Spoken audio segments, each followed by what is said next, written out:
That works. That works. That works. That works.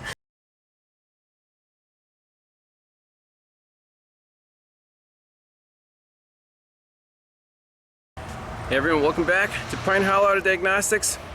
We're on a used car lot, and with 2013 Hyundai Tucson, the shop owner here is getting it ready for sale, and he said a couple things don't work. Rear wiper doesn't work, front fog lights don't work, and the fan speed here, it works on like speed 2, and that's about it. Nothing on 3 and 4 or 0 or 1. Check engine lights on. So a whole bunch of things to take care of. So let's start with the rear wiper. On new cars, everything's controlled by modules, not just fuses and switches. Obviously we want to check fuses and switches, but what's the easiest way to do that? Start with a scanner. It's kind of counterintuitive, right? So we're in the BCM, and I have front fog switch pulled up, headlamp switch, rear fog switch, rear wiper switch. So let's just try the switches. So rear wiper, I put it to on. Yes, it says on. Rear wiper does not work. They already tried putting in a junkyard motor. No success. And the washer itself, if we push it back, it's spraying, but the wiper's not on, even though the BCM sees the wiper, rear wiper on switch. Okay, fog light switch. Again, we see the input, and with the headlights, they should come on. Headlamp switch is on, front fog is on. However, fog lights are definitely not on. So, you know, are both light bulbs burned out? We should definitely check. They look good. It would be nice to get back there and check for voltage. Next step, wiring diagram for the rear wiper. So, rear wiper switch, intermittent and on. These two wires go to our BCM, and the BCM sees the wiper switch input. So, you know, that means at least this fuse right here, wiper rear fuse 15 amp, is good. We can double check it, but if we see the input, that means we're getting power to at least to the BCM. Now, what actually controls the rear wiper relay? There's our relay. It's ICM relay box, top left of dash. Okay, and IP junction box IPS control module. It's on the CAN network, rear wiper relay control. Let's see if we can find it in the data stream. Back out of here again. No codes. The only code was in the engine control module for intake runner flapper. There you go, intake manifold runner control stuck open. Okay, we'll deal with that later. So let's try to find this IPS. There's the BCM, electronic power steering, smart junction block, supplemental restraint. What is smart junction block? Let's see what's in there.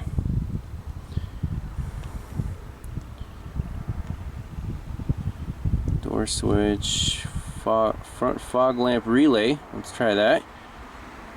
And rear wiper relay. Awesome. I like it. So let's look at those two.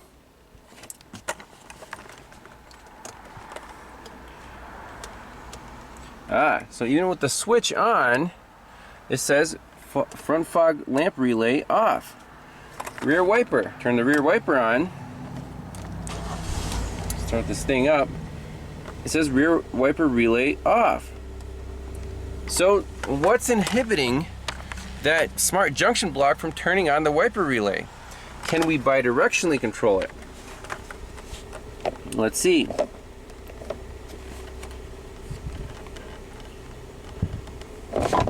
Actuation test. Front fog lamp. Let's try that.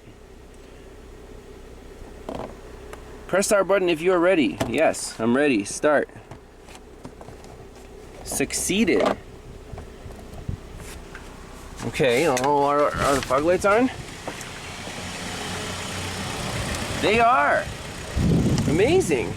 So the scanner can turn on the fog lights and the switch sees the input, and we have the little green light on the dash. And stop. Fog lights are off. Very cool. So what the heck is going on? Why do the fog lights not come on when you tell them to? Let's try the same thing for the rear wiper. Apologize for my bumpy scanner here. Exit the function. Let's try rear wiper relay and start. Wiper works. Start again. See, stop. Start. Amazing. So bidirectionally we can control the wiper and the fog lights. That means we're either close to done or this is going to be a mystery because it has power. The module sees the switch inputs, the module can control the outputs. Question is, what is preventing the wiper and the fog lights from turning on from the switch input? Is there a communication problem between the BCM and the smart junction block? It's crazy stuff. New cars are, you know, it's a different diagnostic approach, kind of. We didn't get the test light out or the voltmeter or the piercing probes. We're just sitting inside here playing with switches. It's pretty interesting. So let's think about this.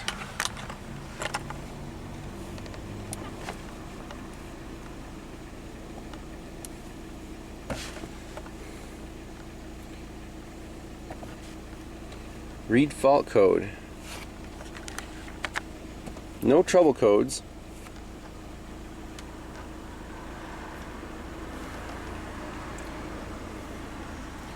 So why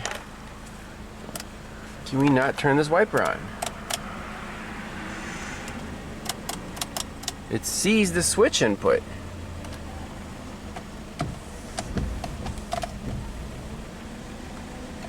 Hey, look, mist doesn't want to work either.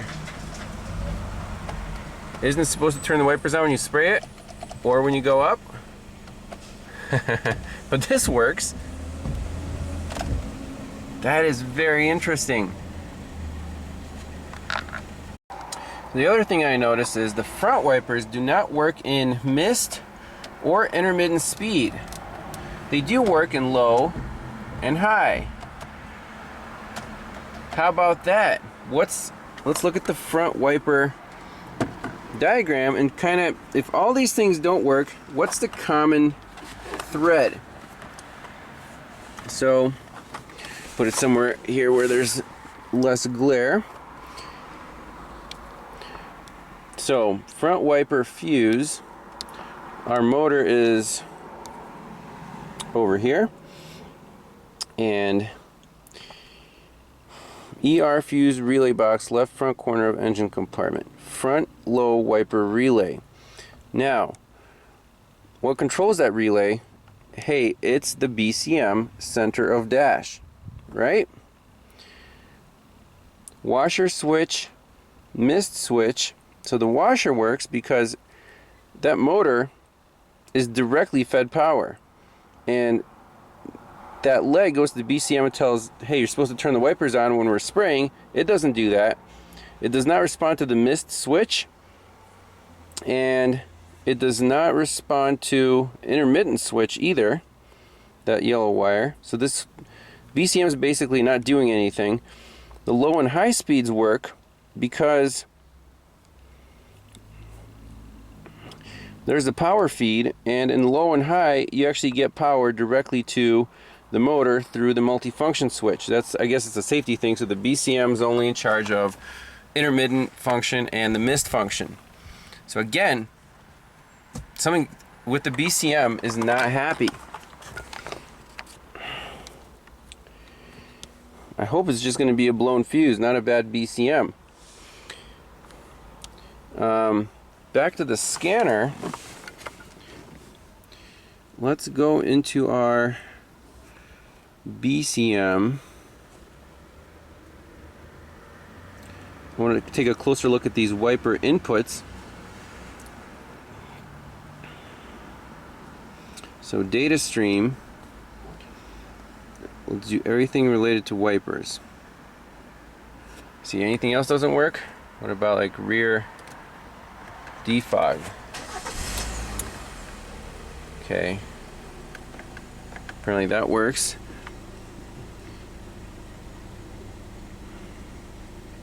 Mist switch.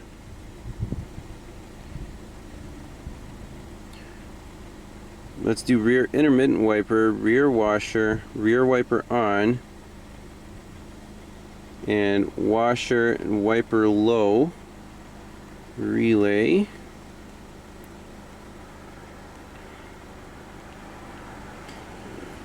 I think it's intermittent switch.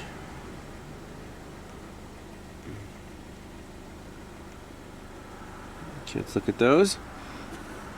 So let's try mist. Second one down. It says on. The BCM sees the input. Rear washer switch, intermittent is on. Full speed is on. Washer switch, you pull it towards yourself. It sees that. Wiper low relay, you can see it's off.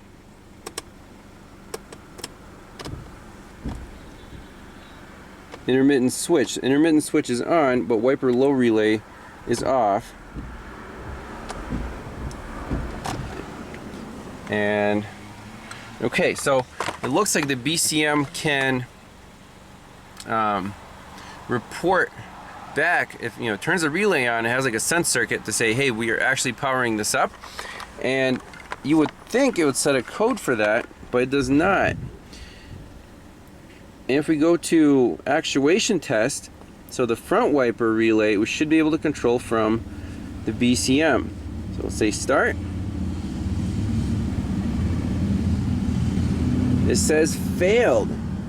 It failed its own test. Our wipers did not come on.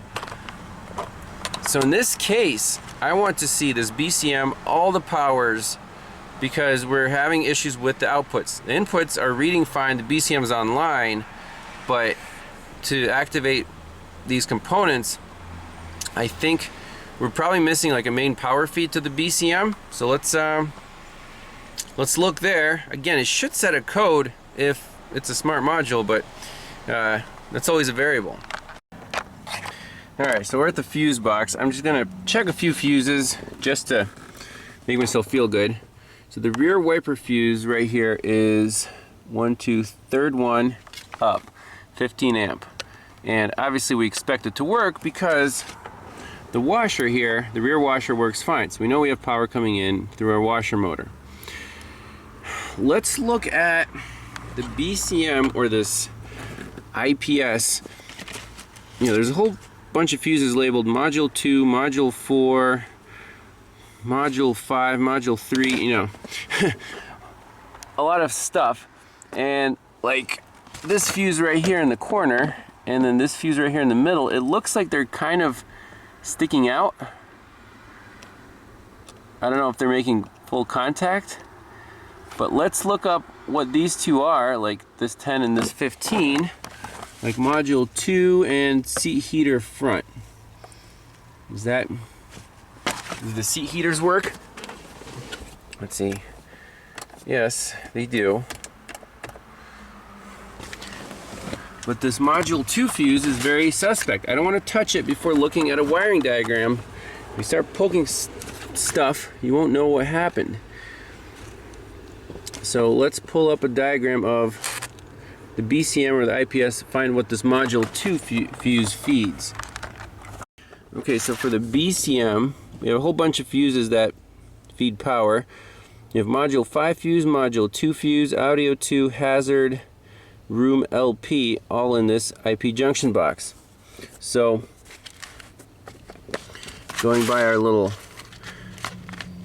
map here, hazard's right there, audio 2 and module 2 are right there and there, module 5 is over here, room LP is up here. So let's just check a few of these. So the room LP is actually behind this yellow cover, audio 2 is down here, hazard 2 is, let's see, that's the module 2 fuse. I'm just tempted to push it in.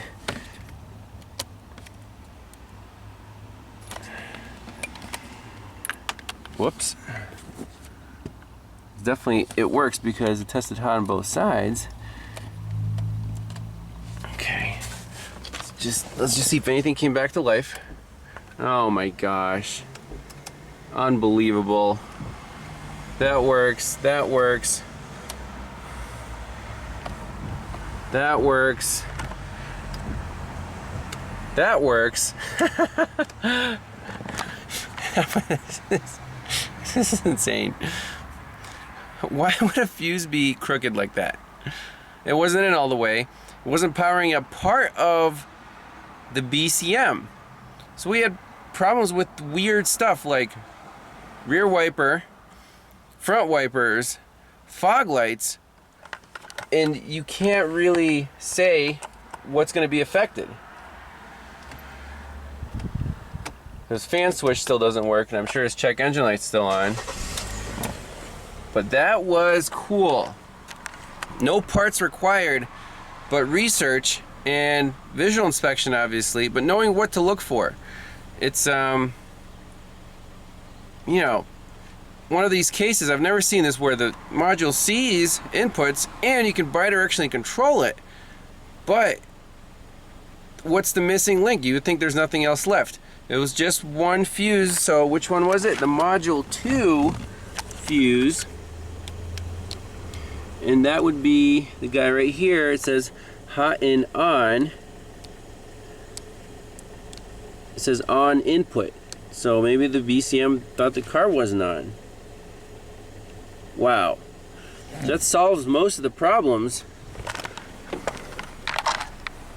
The only thing left is fan, and we can look at his check engine light. So for the check engine light, the intake runner stuck. Just a very simple hand test here. This thing is very sticky. I mean, if it sticks in one position and you have to like jam it to close it, maybe a little WD-40 on the shaft would help.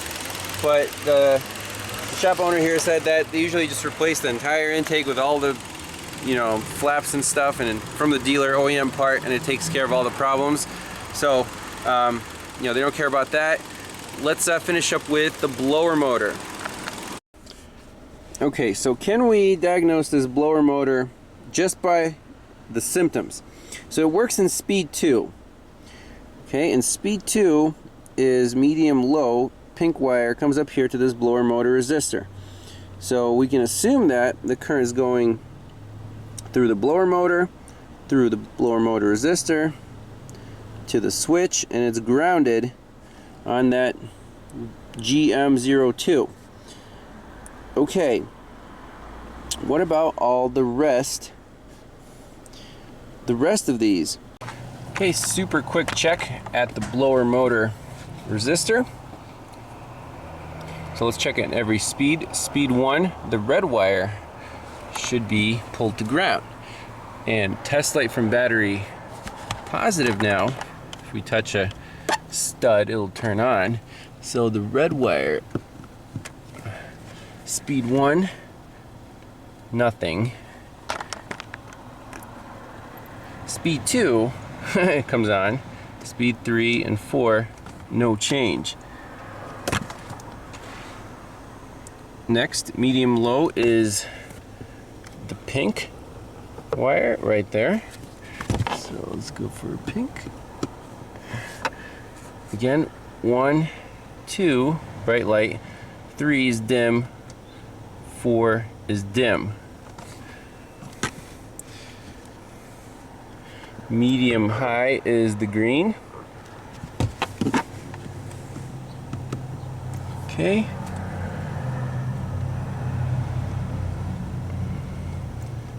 Same crap.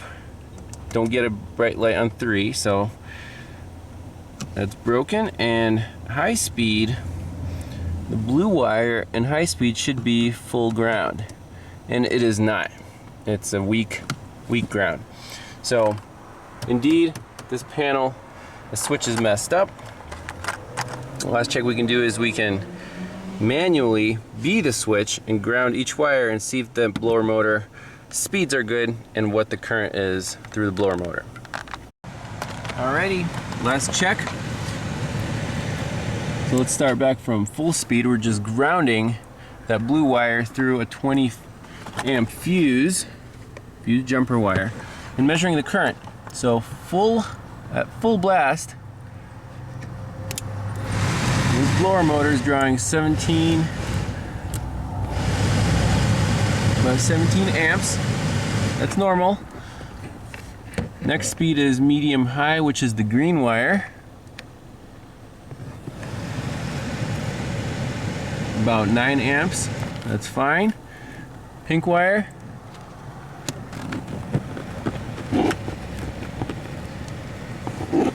About 5 amps.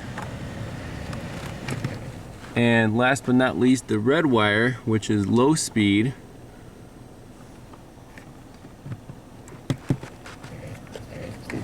About 3 amps. So that works. So the resistor is good, guaranteed. The blower motor is fine, 17 amps maximum. This thing needs a control panel. Sweet, on to the next one.